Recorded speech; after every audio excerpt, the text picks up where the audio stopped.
what we do this week is continue with play and maybe get some more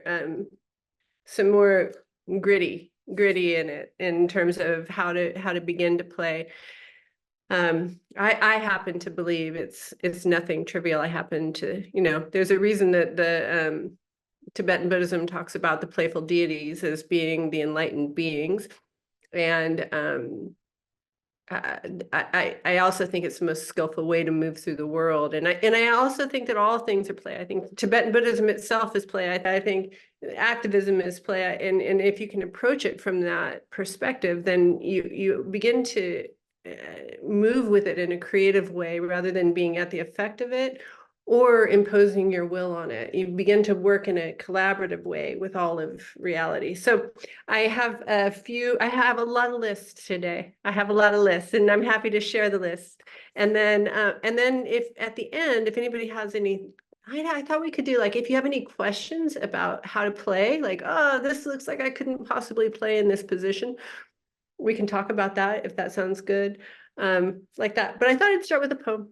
A poem. This is my new favorite poem by Jack Spicer. Any fool can get into an ocean, but it takes a goddess to get out of one. What's true of oceans is true, of course, of labyrinths and poems. When you start swimming through riptide of rhythms and the metaphor is seaweed, you need to be a good swimmer or a born goddess to get back out of them. Look at the sea otters bobbling wildly out in the middle of the poem. They look so eager and peaceful, playing out there where the water hardly moves. You might get out through all the waves and rocks into the middle of a poem to touch them. But when you've tried the blessed water long enough to want to start backward, that's when the fun starts. Unless you're a poet or an otter or something supernatural, you'll drown, dear. You'll drown. Take heed. Any Greek can get you into a labyrinth. Any rational mind can get you into a labyrinth, but it takes a hero to get out of one. What's true of labyrinths is true, of course, of love and memory when you start remembering. And the beauty, to me, there's so much beauty to play, but one of the greatest pieces is that it's such a non-linear way to enter into wisdom. The idea is to play in such a way that that you're evoking or evincing a depth from another human being that that knows. And I was thinking, oh, so many of the words that I use are trivialized in our culture in the same way that Aubrey wrote a beautiful piece about how the mushrooms are tricking us, but it's their wisdom that's tricking us, for example. And so that, most things that are feminine tend to be considered immature. But then what happens that's so shocking is that we discover, in terms of science, that they're the most effective way to go about things. So often, words like sexuality tends to be seen as inferior to spirituality. I used to joke that, people always say that, spirituality needs to be brought into sexuality, but nobody ever says sexuality needs to be brought into spirituality. And that's where you can see those kind of invisible ideas that we have. And the same is true with play. I suggested to a really strong social activist, oh, well, definitely, we should look at this and we should introduce play into it. And they said, surely you jest. These are serious problems. And there have been many people who have had the quote attributed to them, life is too serious to not play. And there's a truth to the levity. It gets you, well, I would say, or maybe gravity. It gets you either underneath or above to where you can see it from a different perspective rather than within it, where you're tossed and pulled by the various tides. So, the ultimate play is always bodhicitta. That's what you're riding on. and the ultimate and bodhicitta being care for the welfare of all beings. And there, in fact, it's not play. It's not play if that's not the underlying intention. And the evoking, and that's really the beauty of it. I think, you know, we talk about the to end suffering, the causes of suffering, and help others get out of suffering. You know, I would also say, you know, I would say it to end tumescence, or to transmute tumescence, the causes of tumescence, and transmute tumescence for others. And there's some suffering, some tumescence that you can't do it yourself. There's absolutely no way that you can take yourself out of control in such a way as to release and convert those various energies. And you know, it takes a very skillful eye. And then here's the thing, though, it takes a lot of trust, right? You know, you're creating you know, a signal, a frequency, a line with another human being. And in a sense, it's almost like a refuge in and of itself, although it doesn't feel like it when you're in it. It can feel tossed and turned and rough and intense, but you're creating this signal, and the aim is to have a signal, an unbroken signal, and a place where, you know, no matter what, you can come back to. You can reveal yourself, and you can reveal another, and then you can celebrate within that location the relief of seeing who you felt was in there, and the joy at discovering with them who they are, because that's the thrill, right? And so there's this idea, and I want to make this part really clear. I think I'll talk about it when I get into my little list, but there's this idea that play is, oh, well, she was just playing. That's like saying, you know, oh, well, I just encountered God. It's not, it's like, oh, well, I just encountered the highest form of human expression. And that person was just engaging in the highest form of human expression, the deepest form of vulnerability, the deepest form of intimacy. And to play, to genuinely play and to play well, is absolutely the deepest form of intimacy that exists, because you're agreeing to have your attention, both direct and ambient attention, on another human being 24 hours a day. You're agreeing to have that nervous system inside of your nervous system. Now, you know, that sounds wackadoodle to most people. Oh, you know, you can't feel people across the world. I don't agree. I think it's really just, it's actually I don't like the word primitive, but a really fundamental aspect of the human nervous system. So, you know, general theory of love talks about limbic connection. This science came out, I just found this, I had never found this. In 2013, the notion, this is so cool, of brain-to-brain interface was introduced in a pioneering work reporting that a brain-machine interface can be applied to share real-time sensory motor information between the brains of two rodents. So they can have the same, they're tracking, they can have the same brain signatures, performing a cognitive task.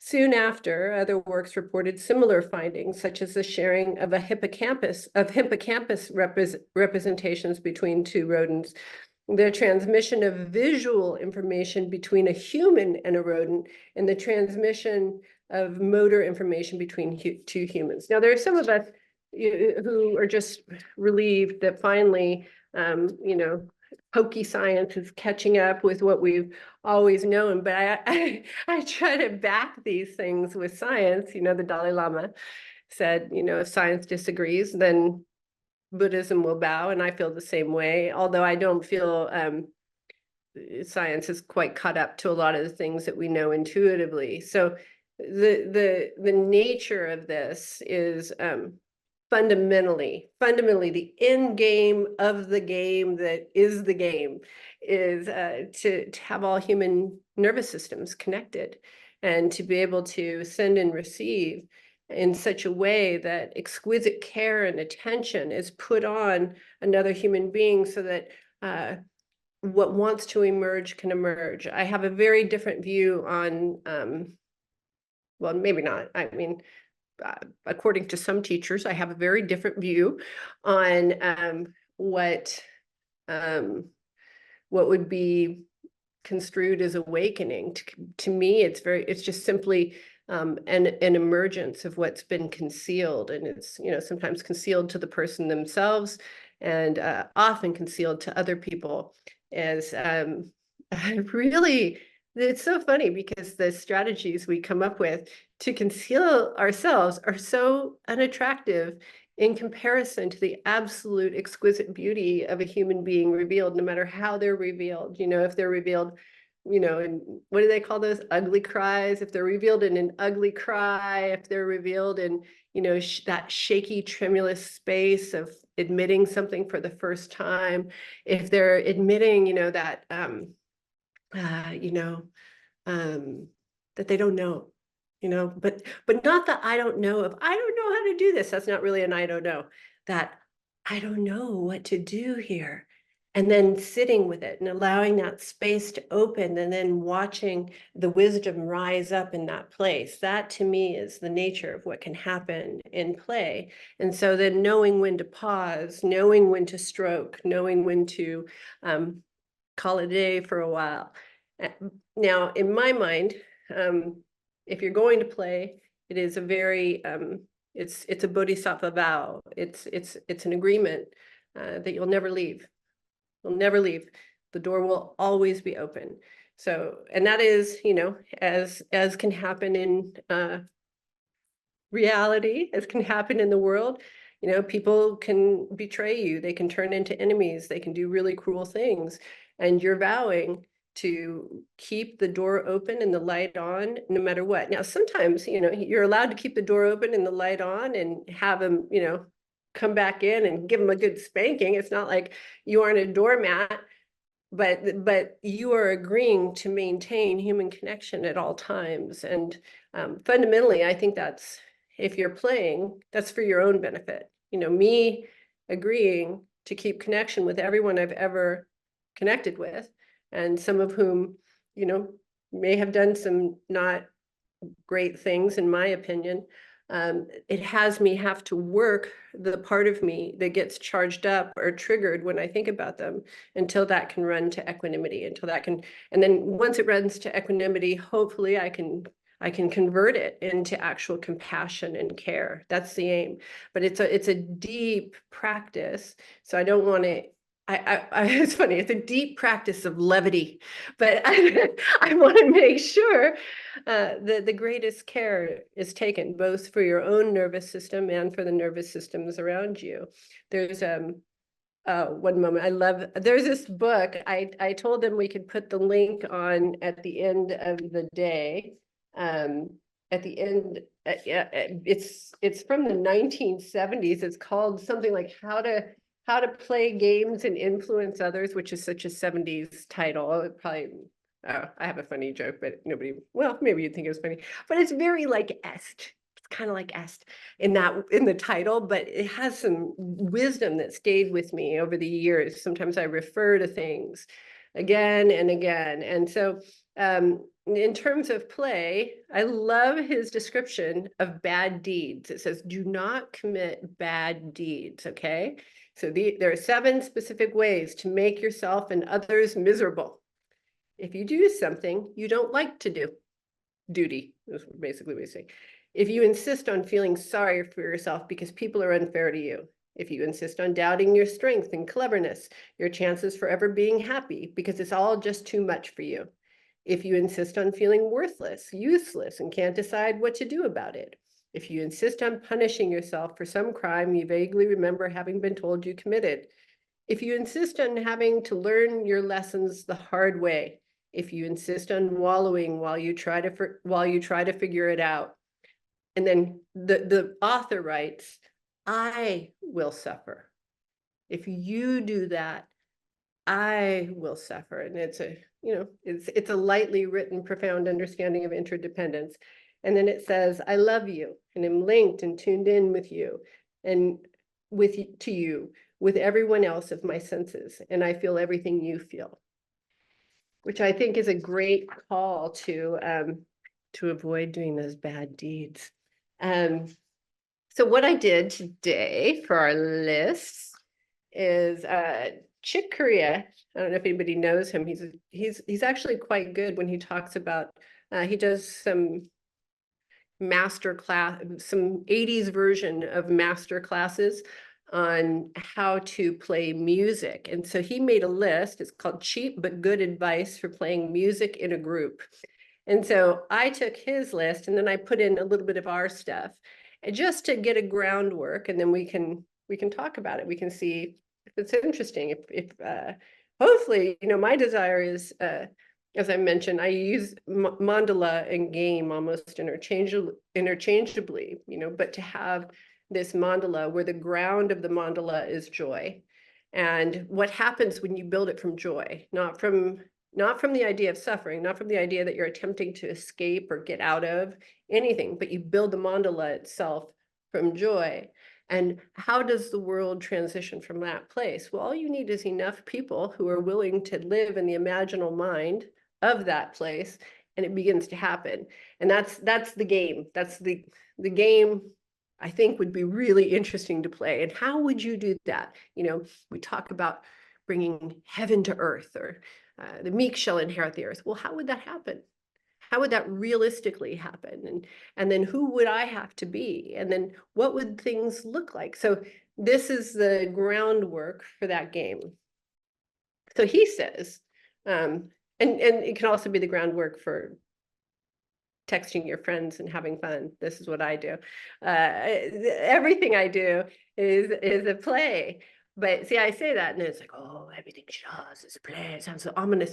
But everything I do is a play to evoke the greatest intimacy and the most, there's a freshness, that experience where someone is saying or admitting or feeling something or showing you an aspect of themselves for the first time. I worked with a woman once, and she described the experience of a woman she saw running in the Olympics. Jackie. And she said she was running, and she every cell in her body, every aspect of her was so engaged, was so absorbed, and was so involved in this activity of running, that she didn't have a single thought form left to consider how she looked. And the woman who had seen the video said, and it was almost too much to watch. It was so naked. It was so intimate to see a human face without any extra energy dedicated to artifice or looking cool or having any kind of self-consciousness even whatsoever. Her whole self was absorbed into the activity. That is what's available when you get into really good play. So this is Cheap but Good Advice for Playing Music in a Group by Chick Corea. So one, he says, play only what you hear. Play only what you hear. And so then what I would say is, I would add, and when you hear it, more play has been lost. It's just, I would say it's one of the number one causes that play gets lost is you have that impulse. You're in the middle of kind of an aroused conversation, an aroused experience, not necessarily sexual, but some of the primordial energies of sex, eros, power, rage are activated, passion are activated, and you're in that kind of conversation, and the impulse rises to say this, and the sensor comes in to shut it down. That sensor will always have unconscious diminishing returns until consciousness wakes back up and says the next vulnerable thing, the next truth, the next statement, the next arousal, we'll say. So, it'll be like you'll be in the middle of really intense play. The doors will be opening. The Buddhas and Bodhisattvas will be coming in and celebrating and applauding. And then all of a sudden, you or the person on the other end won't respond to what they heard. They won't trust it. I think I read something last week, but it was something by a poet, that first, oh no, it was by writing the Bones, where she said the artists or writers to first, what's most important is that the writer trusts their mind. And I would say that the player trusts their being, that you trust your own being, and that you learn to listen to and respond to those impulses. And you look at why you wouldn't. Why wouldn't you? That's where the juice is. That's what's so interesting. You get the impulse to, I don't know. I don't know. I'm Italian, so mine are always love impulses, some kind. And then all of a sudden you notice you're just like whittling that impulse down. It's like, come over here now. And all of a sudden that ends up being like, I went grocery shopping today. And everything was, and so you want to actually catch it right in the moment. That it's probably the most vital thing that you can do. All all music is determined by timing. So I would say there's perfect play, a perfect turn of phrase, a perfect time if you listen. And the more that you respond in perfect time to the impulse trusts you, and it produces more and with greater elegance. Now, the one caveat I would have to this is to say, you know that it's the true impulse. You know that it's the true impulse when it's for the other person and not to be clever. We all have like witty, clever comebacks that might actually bite a person or hurt a person. And then we have the deep impulse plays where you know that that person might get a little shaky and you're going to have to stay with them. That's the other thing. Remember, you're agreeing to stay connected no matter what. So in cleverness, you can and knock them out and walk away. But in play, you can't. And you actually have to feel what they're going through. And you actually have to sit while the shaking happens. I have somebody, a friend in Bali, and I just did this like most intense play. And then I just felt for like, I don't know, 20 hours, all of the thrash, all of the anger, all of the hope, all of the fear. And then, and then the text came, and it was like the flower had bloomed, and it took that level of intensity of play. But the fact that she knew that she could thrash with me, and she knew I'd be there when she came back. And so we both had the luxury of sitting in the patience, waiting for the bloom. I've said this on Sutra Study, a flower that's forced open dies. So sometimes you're just waiting and you're so tense while you're waiting for that flower to bloom, and you want to text, right? Or you want to respond because you can't take the discomfort. There are times when and then I have to go through, and the whole thing about play is it's all there to reveal what's in the unseen. It's all there to reveal what's in the unseen. So I have to look at, why do I want to jump on that? Why am I uncomfortable with another person's discomfort? What do I make that mean about me? How is this still playing for me? Because if I can't be there while another person is uncomfortable, I can never be of service. I can never, you just can't. It's, think about like alcoholics, and you're there, say, to get somebody sober, or, offer the tools for somebody to get sober, and they're uncomfortable and they're going through the DTs, and you can't take their discomfort. So what, you give them wine? I don't think so. You have to be able to stay there through the thrash and be loving and not take the thrash personally. So and number two, if you don't hear anything, don't play anything. This is Chick Corea. And then mine is, like I just said, patience is key to play. And you can be, this is the other piece. This is probably higher level, but you can be so revved up in play because you're activating arousal. In some traditions, they'd say you're activating Kundalini, and I would say in a more fun way than a lot of the options. So you're activating this arousal and you're stirring the energies. And so as you do that, you might just be getting going, and the other person, they're just out. You can tell they're down for the count. And so you can't afford to overstroke, because if you overstroke, then they can't trust that they have room to come back to volition. And volition is at the ground, again, of all play. And so they'll feel forced or pushed.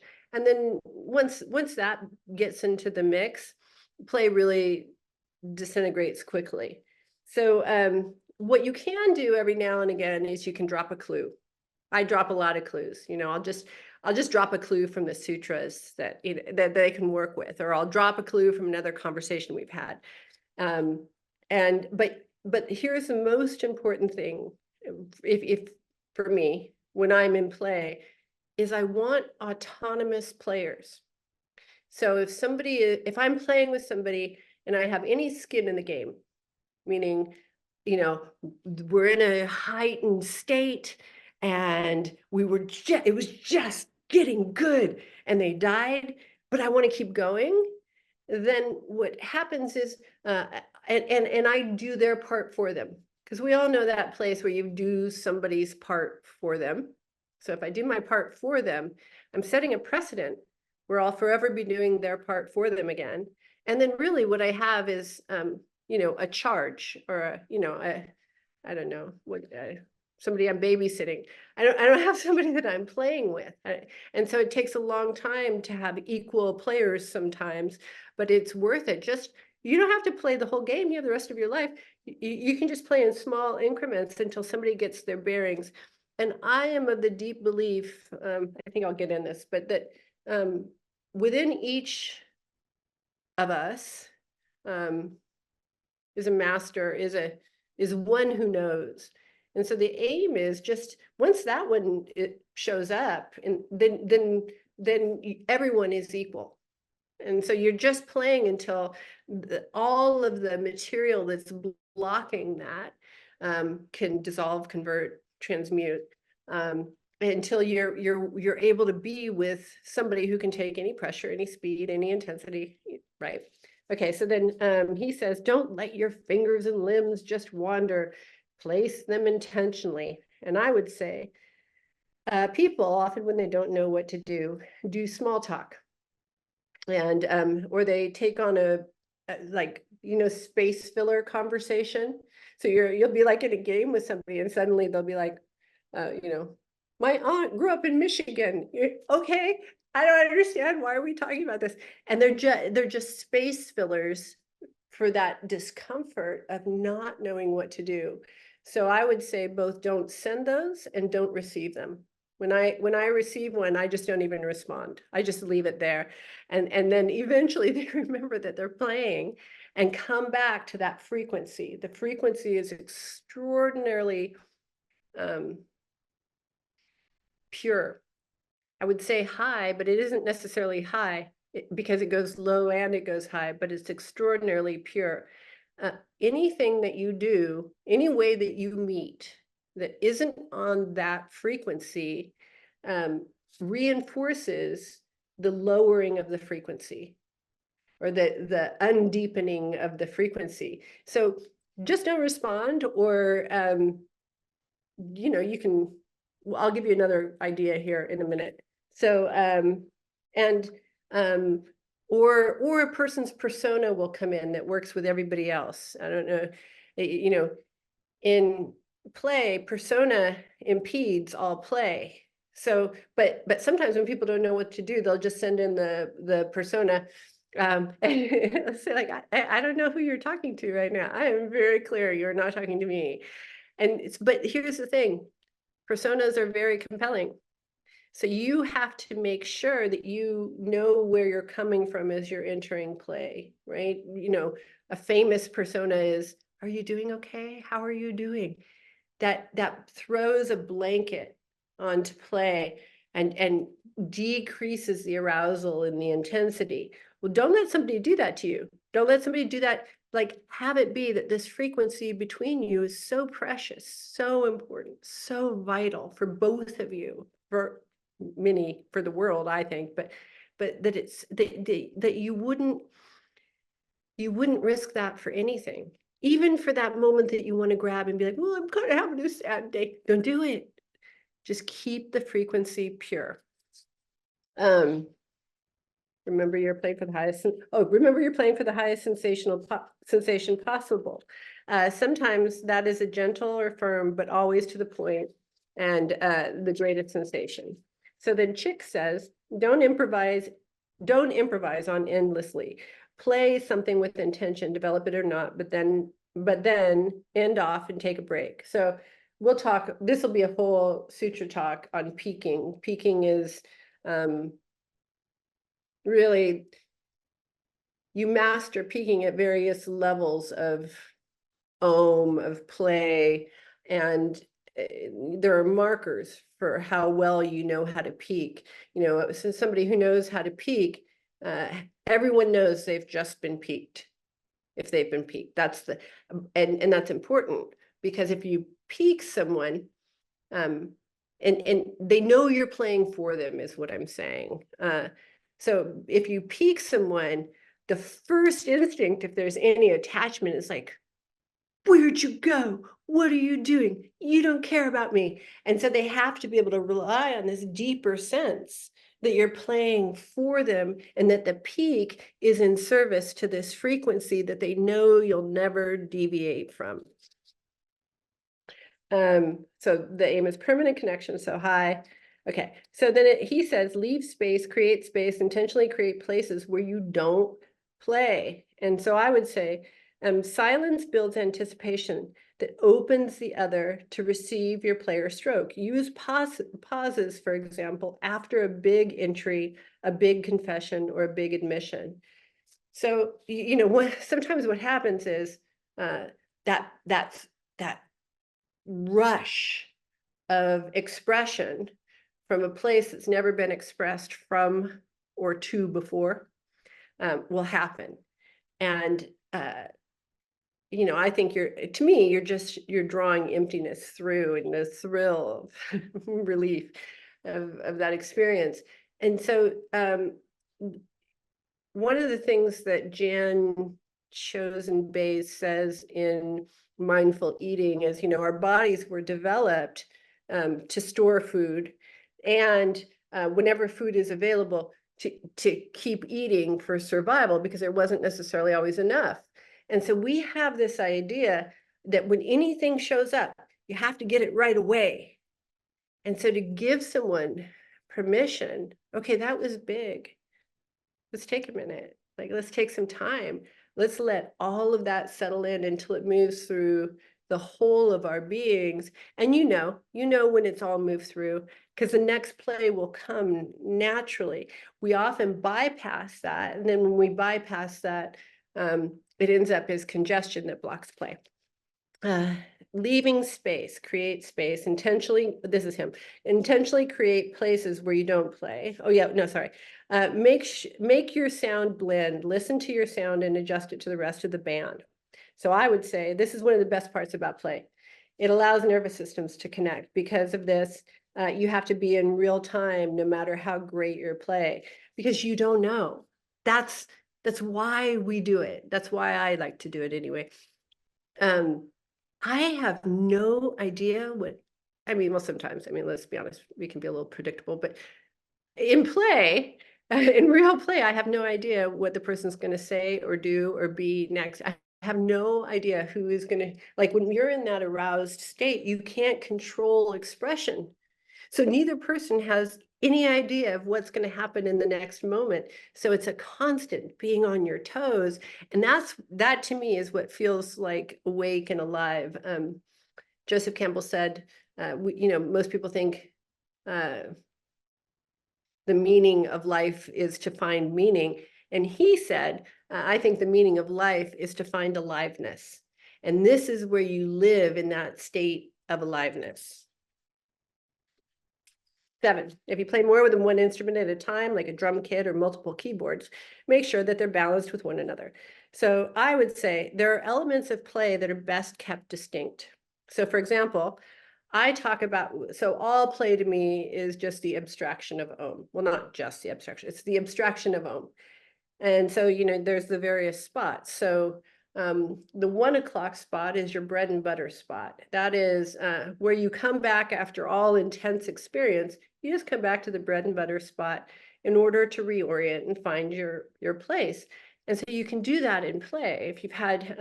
So I'll just also say, or the 9 o'clock spot where illicit and secret things are spoken. So say you just spent some time on the 9 o'clock spot, and it's been very illicit, very secret, very taboo, and woo, the blood is boiling and you're a little kind of heady and disoriented. You can just say 1 o'clock to you may not be able to say this to all of the people you know, but if you know people who Om, you can just say 1 o'clock, 1 o'clock. And you can, whew, wow. The experience there was exquisite. In that moment, I felt like there was a being inside of you that I had sensed since I very first met you. And the whole face came forward, and I felt like I got to see that person. And it was affirming not only with you, but it was affirming of something deeper inside of me, because it says that sense is correct. Whatever that is, you guys can come up with your own frames. But and then you do enough of that, and then all of a sudden you'll notice, oh, okay. And most people also skip this one. They skip the digestion in that way and do some kind of strange digestion. I don't know what they do, which is just called dying. Don't do that. Digest the profound experience. It's like you feel shy experiencing it the first time, but you feel really shy experiencing it the second time. Stay for that. You get to double your play. You get to double down on your bets. He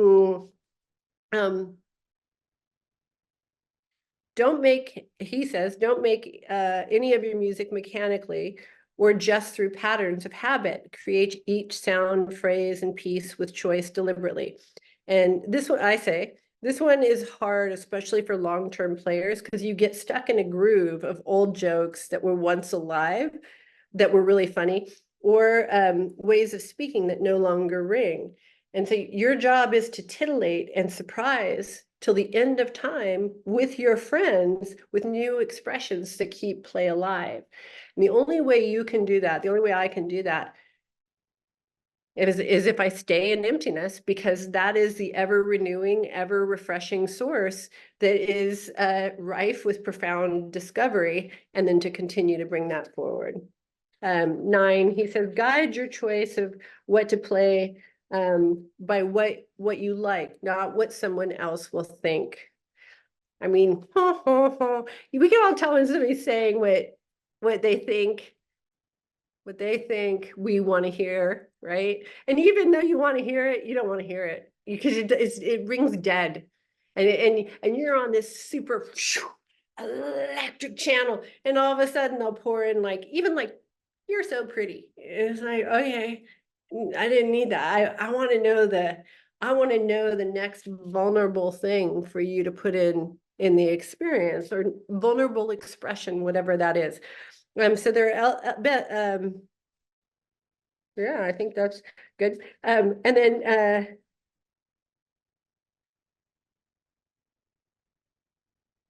yeah, and your job is to go into imminence. Yeah.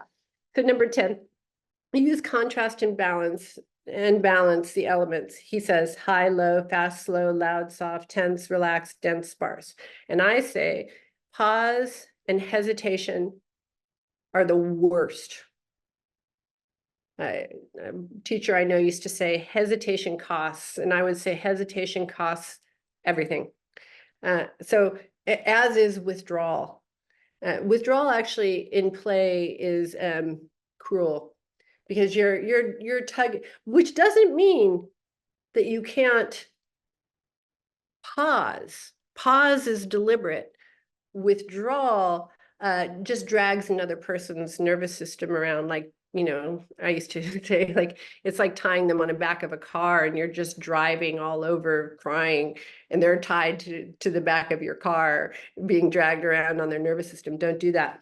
The rule of thumb, although I heard that's not a good thing to say. So the rule of the forefinger of play is to play however you can. Notice what's blocking you. You can even just say, you know, if you get stuck, you can say, oh, I'm stuck because pride's here. Oh, I'm stuck because the next thing I would say would be far too vulnerable and I'm terrified of what it would mean. So if you want profoundly erotic play, fast and smooth is the most fun. And you can only get there, though, by continuing, you know, to move through those blocks as you go. But that place where it's going back and forth and you're experiencing another person seeing you in real time, then suddenly you enter a seamless place. It's like it gets so fast, you break through the sound barrier of self-conscious thought, you break through that, and then you're in another place. So do that. Play to make other musicians sound good. So, you know, it's vital. It's vital that you have some fundamental understanding that the person you're playing with is playing for you. And obviously that you know that you're playing for the other person. And if you're playing with somebody who you don't think is playing for you, don't play with them. There are other ways to interact with people other than play. This is far too, you know, opening your nervous system to another human being. You know, you can just talk about, I don't know, the weather, for example. There is a lot of things. I saw a funny Instagram, but I can't remember. But if you're going to play with somebody, then really you have to have this fundamental felt sense that you're for each other, because the idea is that all of the things that have kept any part of you from emerging into the world will have a space to emerge into. Whoever you're playing with is a refuge. I'm going to keep it's a place to come out and reveal yourself inside of. So vet well, and as he said, it's a sin. What did he call it? A bad deed. It's a bad deed to blame. So if somebody plays in a way that you think is crappy play, and you don't just stop playing, then that's on you. You know, I often say, I'll say to somebody, stop right now, because if we go one more second, I'm going to have a resentment. And I don't ever want to have a resentment against you. You can do that. It's good play. It's good play. You know, ensuring that you don't allow negativity into your own system is good play. Okay. And then there's two more, I think. Let me see. Oh, here, maybe we'll do the rest next week. I'll do up through 14. So play with a relaxed body. We all know that. So I often suggest, like in the middle of the most intense play, you'll be like, blah, blah, blah, blah, blah, blah, ooh, la, la, la, la, la.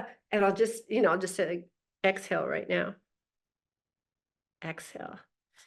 And then often what you find is in that moment of exhale, the whole room, the whole space fills.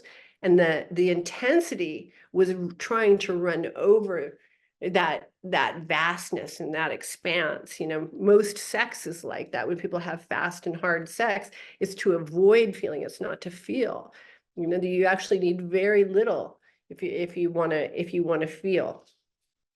With beginner players, I allow a certain amount of heavy play, but then everything, you know, progressively I wean them off of that to get to that really nuanced that's so difficult to stay on, but to maintain the gravity inside of it. Okay. 13, create space, begin, develop, and end phrases with intention. That's him. And I would say crispness, succinctness, and directness are the signs of a good player. They don't meander or take you through the weeds.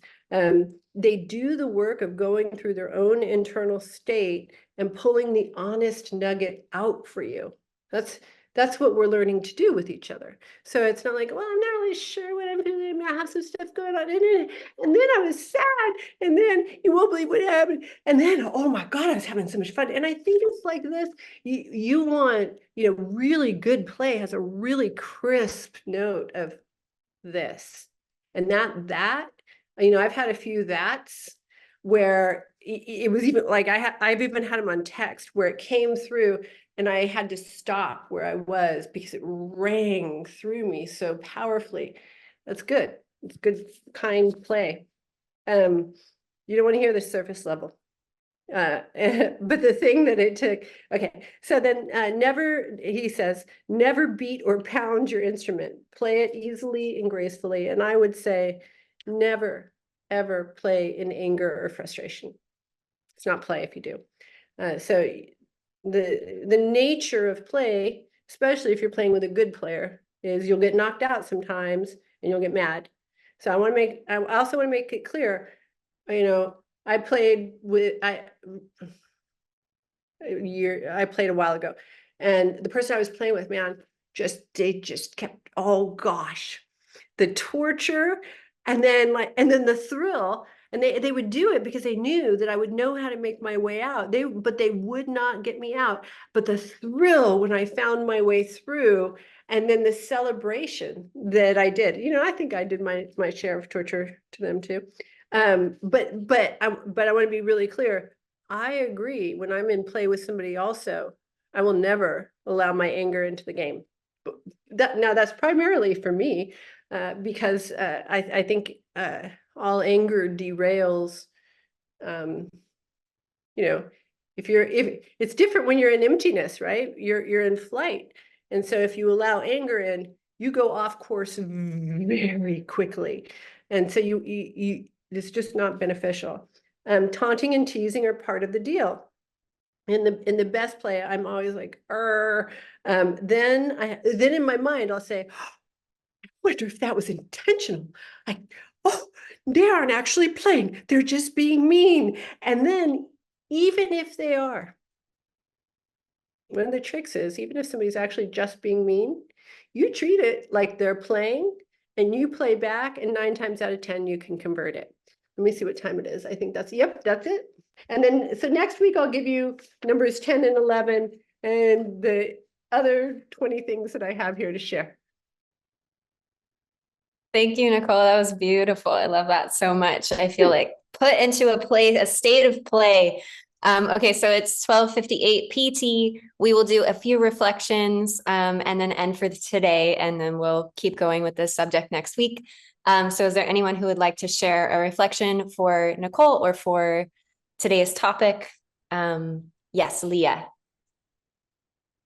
Hey, I just wanted to say I loved so many elements of what you were saying, and I loved the mention of silence. And it really, there's been a lot of theme about being an erotic artist. Like, so many things reminded me of visual art, like how to have silence and how to have negative space, let the things really be, and how to peak something and stop, and then not go into persona, know the when. And I just really love this talk. So thank you. I like that negative space. I'm going to borrow that. Okay. I mean, I know it but I've never thought to use the term here. That's a good one. Thank you. Yeah. Joe Zantelli. Joe. Yes, I'm over here, Nicole. Joe. That's right. That's me. At the beginning, when you were talking about the moment when someone reveals themselves to you, and I get to see who I really were, and like I enjoy them there and they enjoy themselves there. I love that, and it just had me lean into your whole talk, because I was like, oh, this is what she's talking about, and I was like, yes, that aspect of play is like amazing. That's it. That is. Yeah. Thanks. And Eli Block, wrap us up. Hello. The instruction to only play what you hear is one of the most valuable things I think I've heard in a long time. And to remember that I don't have to make anything up. I just have to learn to listen. So thank you. That's it. Oh, that's good. Okay, good. Awesome. Thank you guys so much. We will be back here next week, same time, same place. 1 second. I just want to say one thing. Yeah. I want to do my usual, this is dedicated to the benefit of all sentient beings, and I want to make sure you've all given me your attention, and I want to make sure that I give it back to you. And so, thank you. Go ahead. Awesome. Thank you.